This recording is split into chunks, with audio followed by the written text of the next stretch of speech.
রিশাদ হোসেনকে মেরে তক্তা বানিয়ে দিল ওয়েস্ট ইন্ডিজের ব্যাটাররা। একের পরে এক ক্যাচ মিস। বাংলাদেশকে রীতিমতো কাঁদিয়ে এই কেমন করে হারালো ওয়েস্ট ইন্ডিজ। বিস্তারিত জানতে ভিডিওটি না টেনে সম্পূর্ণ দেখার অনুরোধ রইল। গত 2 ম্যাচে ইতিমধ্যেই সিরিজ খুইয়েছিল টাইগাররা। আজকে সমীকরণটা ঠিক এমনই ছিল, যদি হয় টস এড়াতে হয় তবে জিততেই হবে আজকের ম্যাচ। শুরুতে অবশ্য টসের ভাগ্য সহায় হলো টাইগারদের। শুরুতে অবশ্য এদিন ব্যাটিং করতে নামে পারভেজ ইমন থেকে লিটন কুমার দাস, রিশাদ হোসেন থেকে নুরুল হাসান সোহান, নাসুম আহমেদ থেকে জাকির আলী, সকলেই ছিলেন ব্যর্থ।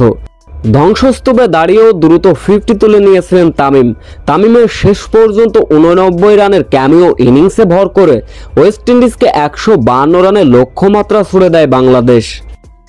শুরুতে অবশ্য পাওয়ার প্লেতে সুবিধা নিতে থাকে বাংলাদেশ বোলাররা। নাসুম আহমেদ থেকে রিশাদ হোসেন মেহেদিরা দ্রুত 3 উইকেট তুলে নিয়েছিলেন, অর্থাৎ 52 রানে 3 উইকেট তুলে নিয়েছিল ওয়েস্ট ইন্ডিজের। সেইখান থেকে রস্টন চেস এবং আকিম আগস্ট রীতিমতো ব্যাটিং তাণ্ডব চালালেন।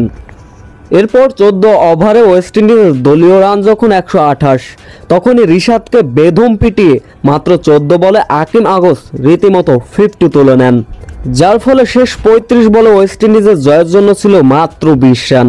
মূলত আকিম আগস্টের এমন রীতিমতো ব্যাটিং তাণ্ডবে বাংলাদেশকে রীতিমতো বড় ব্যবধানে হারিয়ে হয় টস করল ওয়েস্ট ইন্ডিজ।